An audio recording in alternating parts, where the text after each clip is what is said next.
Shalom everyone, and welcome to our study of Parashat Va'era. In this parsha, we have one of the most famous statements in the Torah. לכן אמור לבני ישראל, therefore tell the Jewish people, אני השם, I am השם, והוצאתי אתכם מתחת סבלות מצרים, and I will take you out, I will take you away from this suffering and the afflictions of the Egyptians. והצלתי אתכם, and I will save you מעבודתם, from their labor. וגאלתי אתכם בזרוע נטויה ובשבטים גדולים, and I will redeem you with a strong hand and a mighty arm. ולקחתי אתכם לי לעם, and I will take you to me as a nation. והייתי לכם לאלוקים, and I will be a God unto you. וידעתם, and you will know, כי אני השם אלוקיכם, I am השם your God, המוציא אתכם מתחת סבלות מצרים, that I am the one who took you out from these afflictions and from this terrible time in Egypt. והבאתי אתכם אל הארץ, אשר נשאתי את ידי לתת אותה, and I will bring you to the land of Israel, that I basically promised to your forefathers, לאברהם, ליצחק וליעקב, ונתתי אותה לכם למורשה, אני השם, and I will give you the land of Israel as an inheritance for you, I am Hashem. Here we have what we call the four languages of Geulah. The four phrases, the four expressions that describe the Geulah, the redemption from Mitzrayim, which is Vehotzeti, and I'll take you out, Vehitzalti, and I'll save you, Ga'alti, redeem you, Lakachti, I'll take you, and then the last one, the fifth one, is Veheveti, and I will bring you to the land of Israel. Therefore, the Jerusalem Talmud says in Psachim, in Tractate Psachim, Minayin le'arba'a kosot, how do we know that we need to have 4 cups of wine during Leil HaSeder? Rabbi Yochanan b'shem Rabbi Bnaya, so Rabbi Yochanan says in the name of Rabbi Bnaya, keneged arba geulot, because each cup that we drink during Leil HaSeder correspond to a different expression of the redemption. So obviously, what we will try to do today is to try to understand the differences between Vehotzeti, Veitzalti, Vega'alti, Velakachti, and we will leave the last one, Veheveti, to the end. So Vehotzeti, I will just translate it in a very simple way. Vehotzeti, I'll take you out. Hitzalti, I'll save you.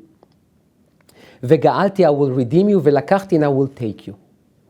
But what we will do today in this shi'ur, in this class, is that we will focus on Vega'alti, Geulah, redemption. We hear this expression so many times. We are looking for Goel, for a redeemer. We are praying for redemption on an individual basis, on a national basis. What does it mean? What does it mean, Geulah? So let's take a look at Rabbi Shimshon Raphael Hirsch's commentary on Chumash. And he said the following: במשפט העברי בא הגואל לעזרת קרובו, כאשר הלה מחמת מצוקה, מכר את נחלתו את עצמו, ומבחינה חוקית כבר איבד אפוא את חירותו או את קניינו. Basically, the word Goel is mentioned later on in Chumash. It describes a situation when a Jew basically lost all his property. He had to sell his land, obviously his house, everything he owns. And then the Torah says, ובא הגואל וגאל את ממכר אחיו. This Goel needs to come and help his relative. This Goel is a relative of that person who lost everything, and the Torah demands that when you see a family member of yours who is going down and he is losing everything, you must be there for him. This is the Goel, meaning you come with aid to your relative. וכזה הוא יחס השם אלינו, says Rabbi Shimshon Raphael Hirsch. This is exactly the same connection and relations that we have with God. אמנם לא היו למצרים אף צל של זכות להטיל סבלות ועבודה על בני ישראל. אולם הם יפלונו כגרים אם ראו בקיומנו חסד ולא זכות. ויתנו בתנאים שונים. The Egyptians, they looked at us and they basically said, look, we are the owners. We are the owners of this land. You are just slaves. You have no rights. You are basically are rightless. You have no rights in this land. And they saw it as a just thing to do. You came here as guests. You have no history here. Therefore, you have no right for the land. You have no right for any positions here. You have a right to one thing, to serve us. When God saw it, he basically, says Rabbi Shimshon Raphael Hirsch, נחלץ השם לעזרת משוללי המולדת, ולכן משוללי המשפט. Says when Hashem saw this injustice that is being done to other people, which was really his people, he couldn't stay silent. He felt that he needs to intervene. There is no such a thing that you are the owner and someone else who became a host in your land will have no rights. Because the idea is, who is the true owner of this entire universe? It's God. So the fact that you own the land of Egypt because you are an Egyptian 7th generation does not mean that you can treat someone else in such a way that he has no rights. And therefore, Hashem had to intervene in Egypt and to show that he is the Goel. What does it mean? We, the Jewish people, are his quote-unquote God's relatives. We are the closest ones to Hashem. So Hashem felt our afflictions. He saw the injustice that was done to us, and he had to intervene. That's the Goel. So Geula is basically a description of the feelings of care and involvement of the family members or a family member that comes to the aid of another family member who is not successful. He's failing. Then, says Rabbi Shimshon Raphael Hirsch, he gives us a bonus. He explains also what does it mean, velakachti, and I will take you to me as a nation. Says Rabbi Shimshon Raphael Hirsch, משתהיו זקופים, חופשיים וחדורי תודעת זכויות האדם, אקח אתכם לי לעם. This is, I will maybe say it again. This is such a strong sentence. After the Geula, after Hashem will redeem us and will show us what, quote unquote, a family member does for someone else, for another family member, and the fact that you cannot just stand silent when there is unjust in front of you, very similar to another mitzvah that we have, that you cannot stand idle when your brother's blood is shed. Only when you internalize the idea of justice, of human rights, of true freedom, then God will take you as a nation. לי לעם תהיו, לי לעם, ללא ארץ, ללא קרקע, רק בי, לי לעם. When you look at the pasuk, says Rabbi Shimshon Raphael Hirsch, the Torah says, ולקחתי אתכם לי לעם, והייתי לכם לאלוקים. You will be my nation and I will be your God. What about the land? The land comes later. Meaning we are Hashem's people. Not because we have a common land. It's also true, but that's not the only reason. He says, צירוף קצר זה מבטא בפעם הראשונה את כל יהודו העתיד של ישראל. ובו טמון השוני המבדיל את היהדות מכל הדומה לה.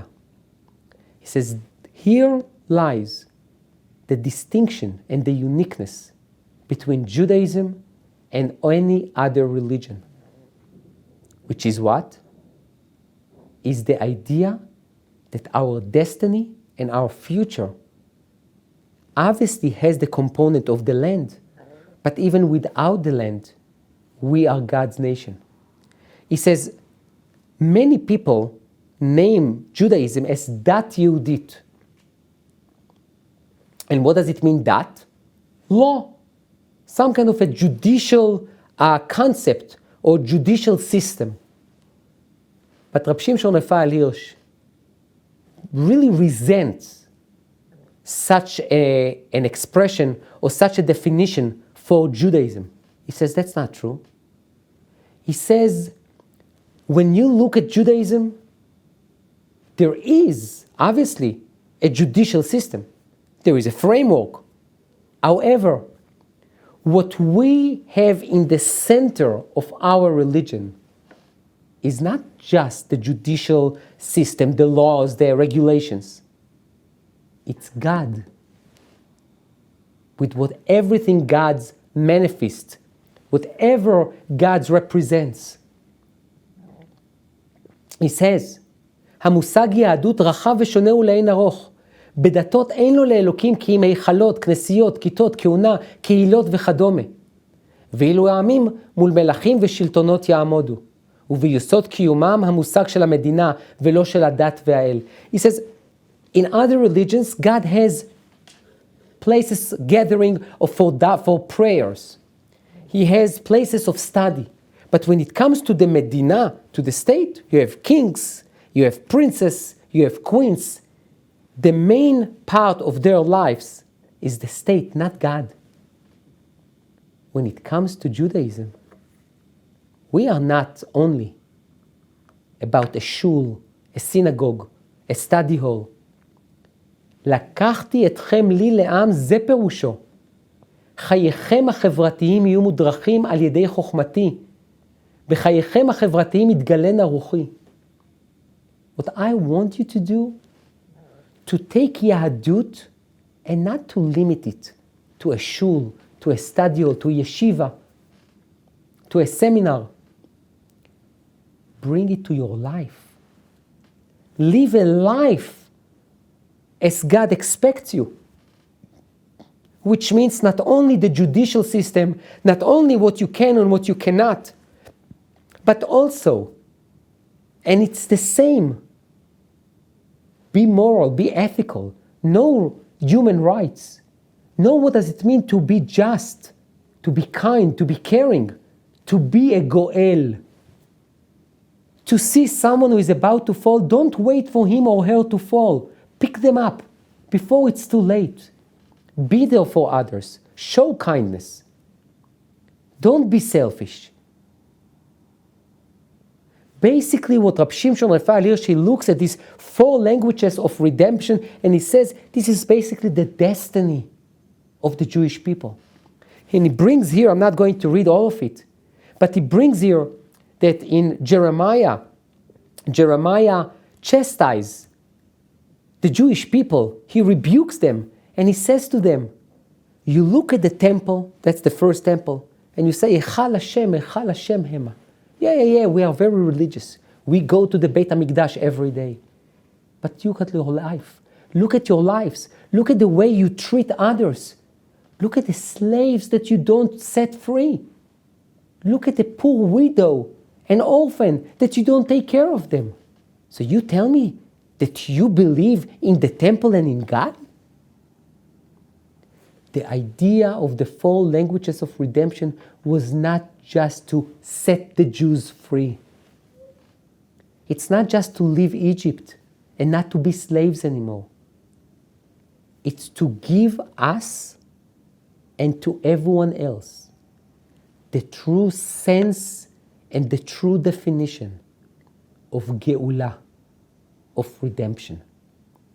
To be redeemed is that you redeem yourself from all those demons, from all those inclinations that we have when we want to take advantage on someone else who is weak, to ignore and to be oblivious to injustice, to try to basically build myself on the expense of others. The nation of Israel is not just the nation that carries the dat Yehudit, the law of religion. For us, religion is much more than just a book of laws. It's a book of life. It's how to elevate ourselves, how to try to understand God's will and God's expectations from us, to ourselves, and sometimes even more so, towards others. This is the idea of Geulah, of redemption from Egypt. In Midrash Tanchuma, our sages said something very interesting. As you all remember the story, Avram was standing at the tent, at the entrance of his tent, looking for guests. Then he found 3 people, he begged them to come to the tent. And then he said to them, Yukachna me'at mayim v'rachatzu raglechem. Maybe I'll take a little bit of water, I'll wash your feet, and you can sit by the tree, you will have shade. Yukachna me'at mayim. What does it mean, yukach? I'll take. Our sages are picking on that word, and they say, Bo balashon ani goel etchem mimitzrayim, shene'emar velakachti etchem li. When you look at this midrash, you can be a little bit cynical and say, come on. It says yukach, it says velakachti. No, there are many verses in the Torah. It says velakach or ekach, yikach. But it seems to be that the midrash has a very important, I would say even essential, message and lesson to convey to us, which is, do you know what's the secret of Geulah? What's the secret to become God's nation? Chesed, kindness, care. Avram says to people that he did not know, foreigners, people that no one will pay any attention to.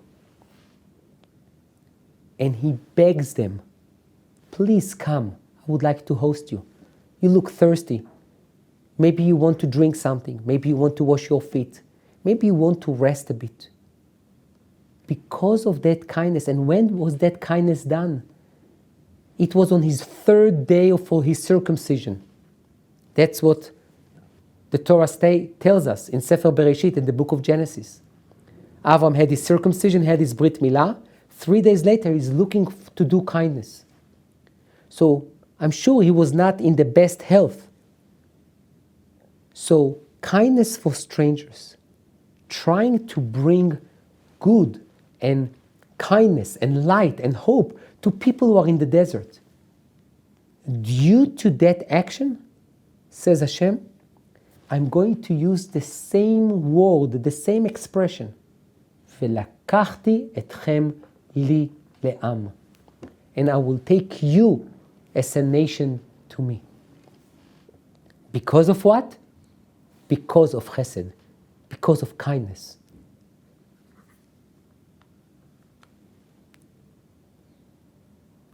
Before we get to Rav Zak's interpretation,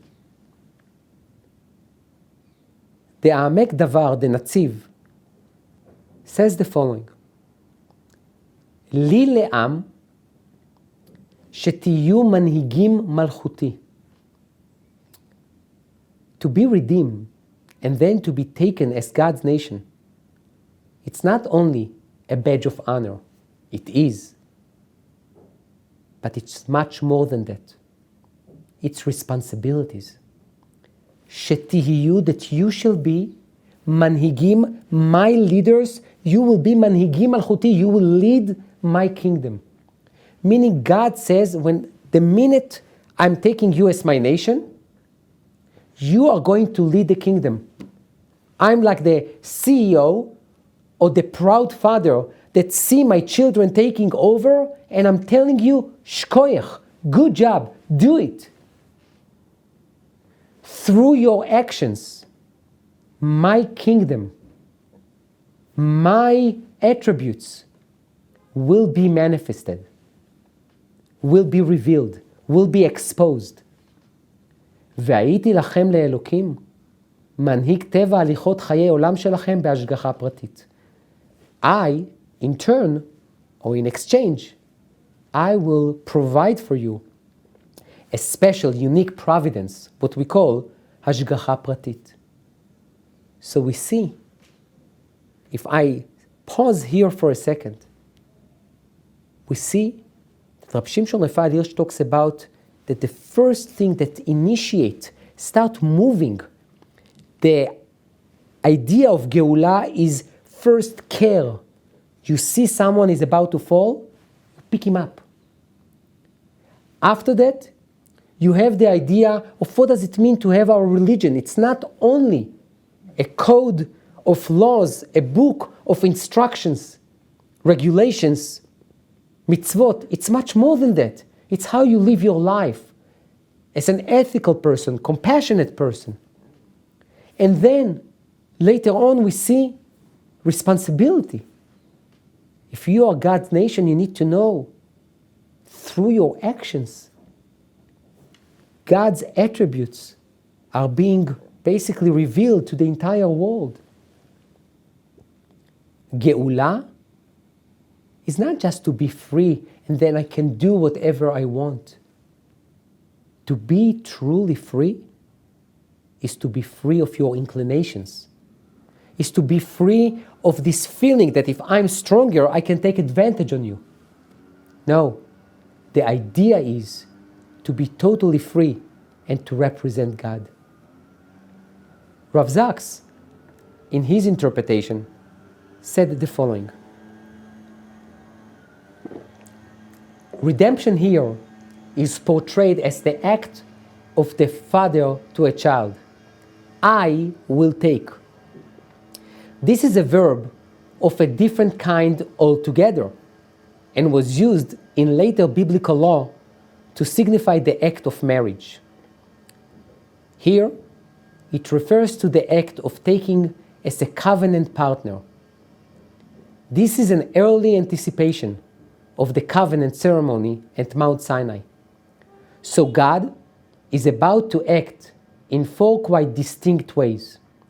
Before we continue, what Rav Zaks basically refers to is the pasuk, Ki yikach ish isha, when a man takes a woman, yikach, velakachti.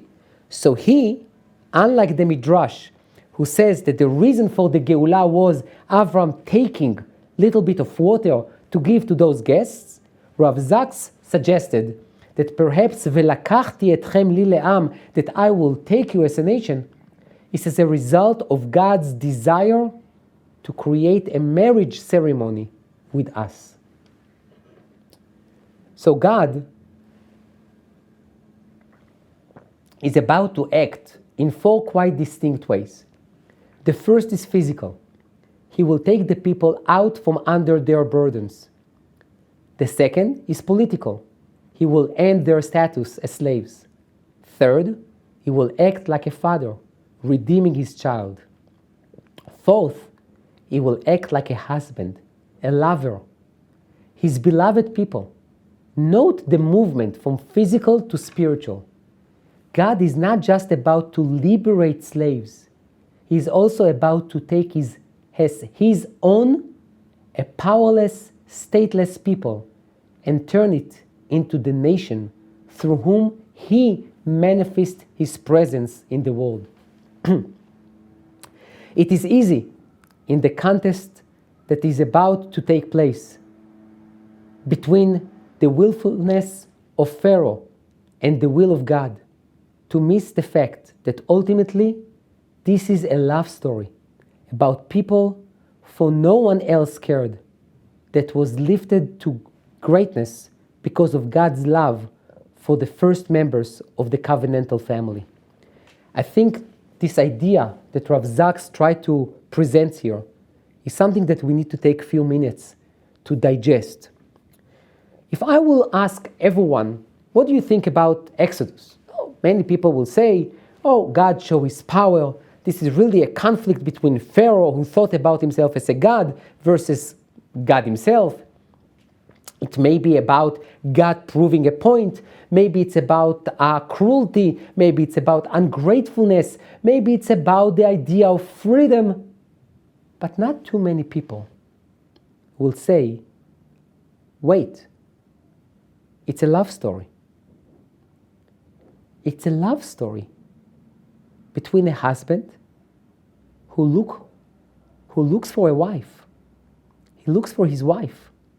His wife who had to leave and was in exile. And he wants again to build a family with her, to be with her, to show his love to her. By the way, Rav Zaks probably was also influenced by Shir HaShirim, the Song of Songs. The Song of Songs that King Solomon wrote. It's all about this love story between the Jewish people and God. Began where? In Mitzrayim.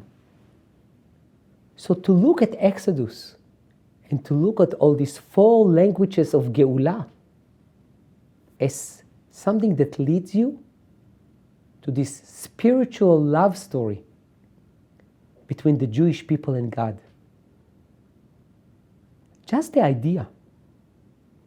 Obviously, this idea of love between God and the Jewish people is not physical, it's spiritual. But even to think about this idea, the concept, these special relationships that a husband and a wife has together, not only about the intimate physical relations, but just that they share everything. Sometimes they even think together. Sometimes they even think alike. They don't need to say anything, just with a little wink, with a little movement of the finger. You understand what your wife wants. You understand what your husband wants. There is words that are not being said.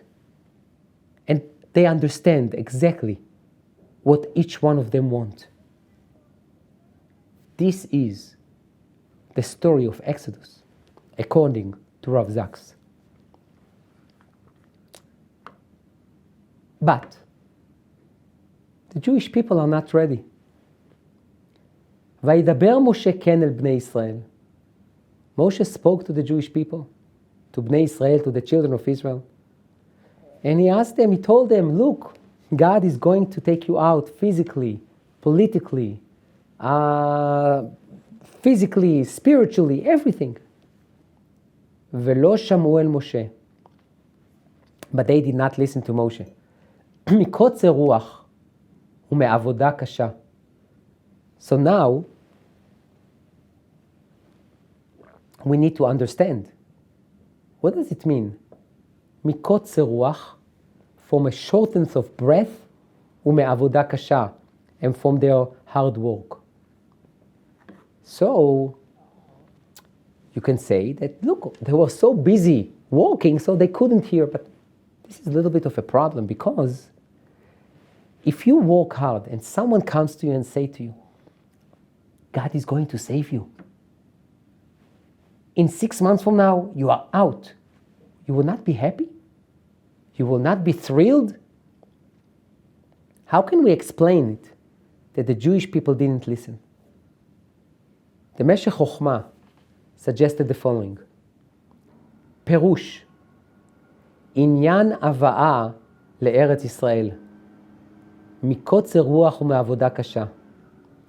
כי דרך קשיי יום אשר יחפוצו לשמוע רק כדי לצאת מצרתם, ולא לשמוע בהבטחות עתידות ובהצלחות נפלאות. This is, I will call it deep psychology. What do I mean? The Meshech Chochmah said that the Jewish people were able to listen to only 4 languages. They could understand, they could internalize the idea that God is going to take them out from Egypt. He's going to take them as a nation. That's fine. But the 5th language, I will bring you to the land of Israel. That was too far-fetched for them. We are now working with bricks and cement. And you are telling me about conquering a land, plowing a field, having a farm. That was too much. They were lacking the ability to dream. Part of being redeemed is the ability to continue to dream. If you lose your ability to dream, you cannot be redeemed. And this is something that we need to really take to heart. Because sometimes we use the word redemption, I don't want to say in vain, but just like in a very simple way. To understand now the meaning, the richness of the idea to be redeemed is to have responsibility, is to take care of others, is to be caring, passionate. And it's also to continue to dream that you can go higher and higher. Redemption does not mean just changing from A to B. It's taking the person and basically the redemption creates a transformative change in who you are, in who you believe you can be. Nechama Leibovich, in her commentary, said the following: תורתנו, תורת אמת היא, ולא שיר עלילה לזכר עבר האומה ולטיפוח רגשות גאווה לאומית על עוד הברה. Basically, Nechama said, our Torah is true. Or as we say in Hebrew, in Israel, we say dugri, very straight, very direct. It's not a song and praise for our glorious past. And how does she prove it? How does she prove it? She says, לא נאמר בתורה, כי לשם הדברי משה אלו, קמו כולם בהתרוננות של תקווה וביטחון, שדברי השם אלו נסחו בהם רוח גבורה ועיזוז. The Torah didn't say that the minute that Moshe told them the 4 languages of Geulah and the last one, that they are going to go into the land of Israel, the entire Jewish people basically took their arms, took their luggage, and went on the first flight to Israel. Not at all.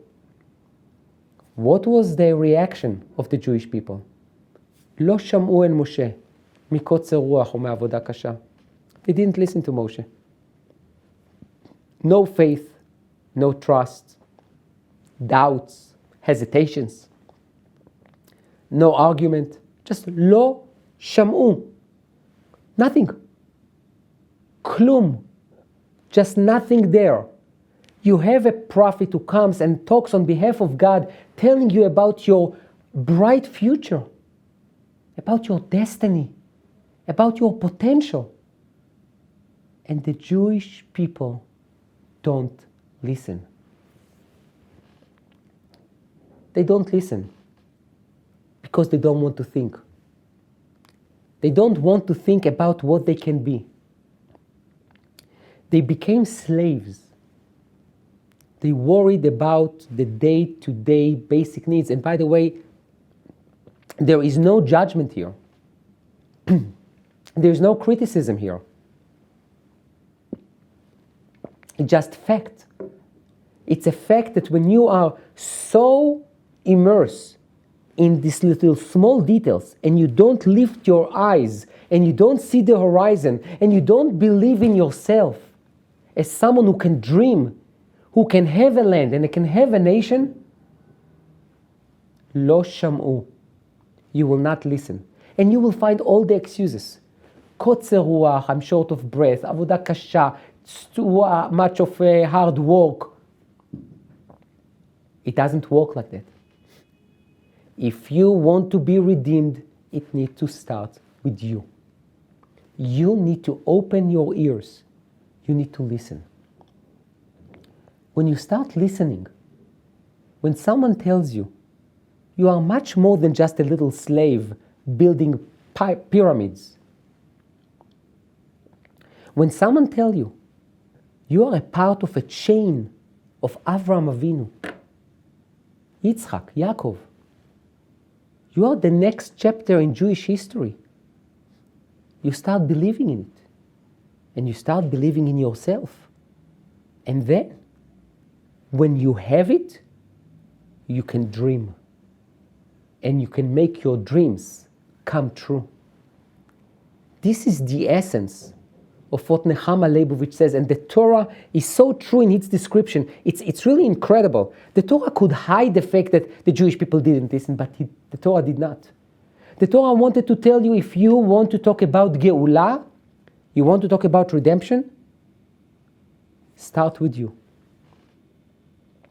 You should be the first one to redeem yourself.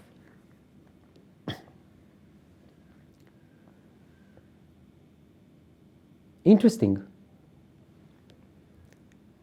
that I think what Nechama Leibovich said is hinted in a verse in our Parsha and in the commentary of the Sfat Emet. The verse said, "Velakachti etchem li le'am," and I will take you to me as a nation. והייתי לכם לאלוקים, and I will be your God.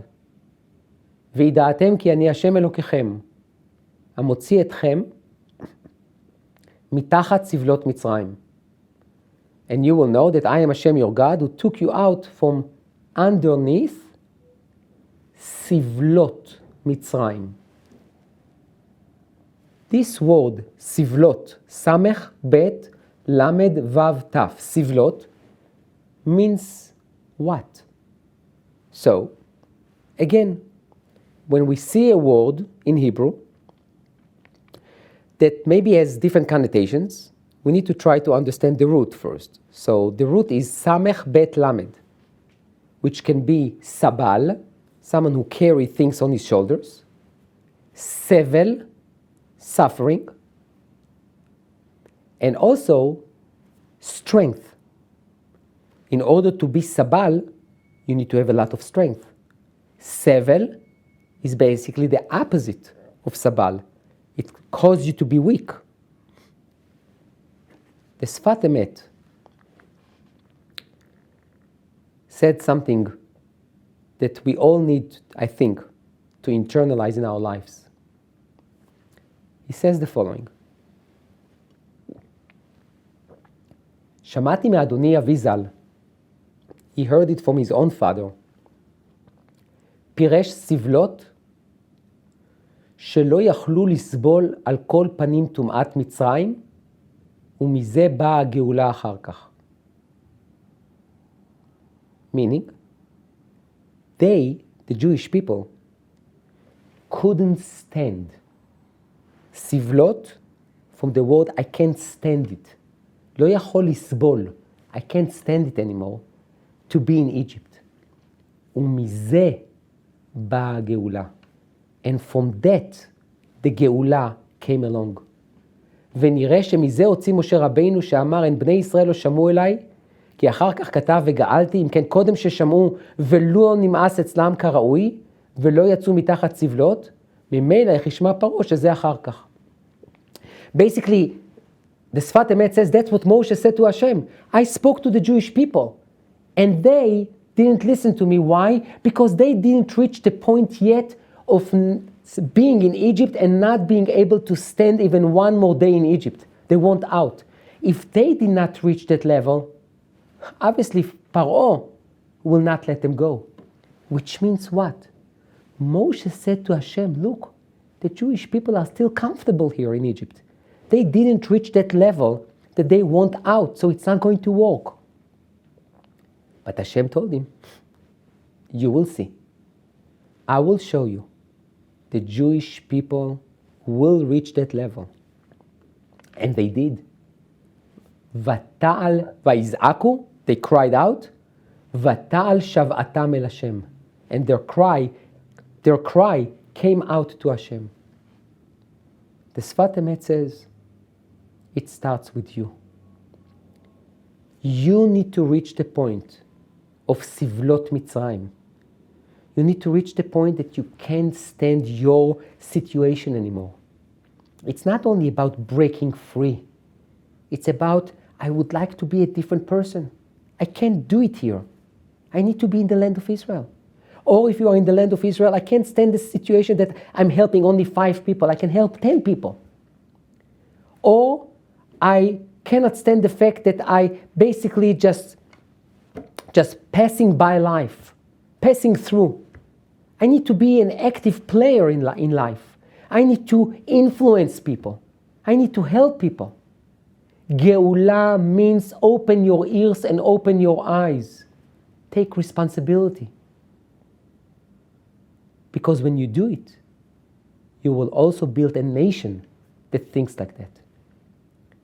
The Egyptians, they knew how to enslave people. You, the people of Israel, you will learn how to make people grow, how to educate, how to give the tools for people to maximize their potential. So now, when we have the 4 languages of redemption and we understand a bit the differences between them, we need to add the 5th one. והבאתי אתכם אל הארץ הזאת. I will bring you to this land. In this land, it's not only that we have the people together, we have the land itself that gives us inspiration, that gives us hope. And together, we will fulfill all the 5 languages of redemption and to have the full redemption speedily in our times.